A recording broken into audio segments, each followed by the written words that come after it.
بسم اللہ الرحمن الرحیم. السلام علیکم. بیٹھک کی دوسری نشست میں خوش آمدید. پہلے تو جو بات ہوگی وہ آپ نے سن لی. یہ آڈیو اور مریم صاحبہ کا جو اعتراف تھا اس کے اوپر بڑی ڈیٹیل گفتگو کی تھی. اب بات کرنی ہے کرونا کے اوپر. وہ جو IMF والوں کی شرط تھی کہ ہم نے جو چندہ دیا تھا, آپ کو عطیات دیے تھے, ان کی وہ آڈٹ رپورٹ آپ نے کیوں روکی ہوئی ہے. وہ آڈٹ رپورٹ جاری کر دی گئی ہے اور اس کے اوپر ٹریبیون کی بڑی ڈیٹیل خبر ہے. کی نام ہے رانا صاحب دا, شہباز رانا صاحب کی.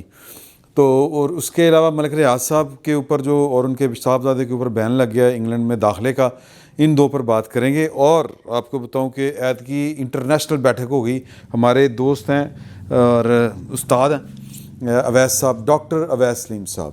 سر welcome to Lahore. Sir ji بہت شکریہ. میرے لیے اعزاز ہے کہ میں آپ سب کے ساتھ آج موجود ہوں. آپ سب میرے صحافتی دور کے دوست ہیں. میں یہ بھی نہیں کہہ سکتا کہ زمانہ جاہلیت کے دوست ہیں. نہیں ادھر کر کے کہہ دیں. اچھا سر جی یہ بتائیں کہ میرا تو دل کرنے میں تھوڑے کو امریکہ دیا گلاں پوچھاں کہ اور پھر امریکہ دے وچ جڑے عمران خان صاحب, وہ آپ طارق جمیل صاحب سے پوچھ لیجیے. نہیں وہ تو ہورانی گلاں دس دے نے. میں لوکل آپ کا بھی یہی چاہتا ہے. آپ مجھ سے یہ پوچھنا چاہتے ہیں کہ کیلیفورنیا میں پیٹرول کیا واقعی پاکستان سے؟ ہاں جی اے دسو ذرا, کیونکہ اج کل سانو دھنیے تے ٹماٹر دا دسیا جا رہا ہے. دھنیا لین جو پاکستان دو ٹماٹر بھی مل جاندے نے. ਇੱਥੇ ਤੇ ਧਨੀਏ ਦੇ ਨਾਲ ਦੋ ਟਮਾਟਰ ਮਿਲਦੇ ਨੇ, ਕਿਆ ਉੱਥੇ ਵੀ ਮਿਲਦੇ ਨੇ? ਉੱਥੇ ਦੋ ਟਮਾਟਰ ਅਲੱਗਾ ਮਿਲਦੇ ਨੇ ਔਰ ਧਨੀਆ ਅਲੱਗਾ ਮਿਲਦਾ ਹੈ. ਲੇਕਿਨ ਉਹ ਜਿਹੜੇ ਤੁਹਾਨੂੰ ਧਨੀਆ ਔਰ ਟਮਾਟਰ ਦੇ ਰੇਟ ਦੱਸਦੇ ਨੇ ਇੱਥੇ, ਉਹ ਤੁਹਾਨੂੰ ਇਹ ਨਹੀਂ ਦੱਸਦੇ ਕਿ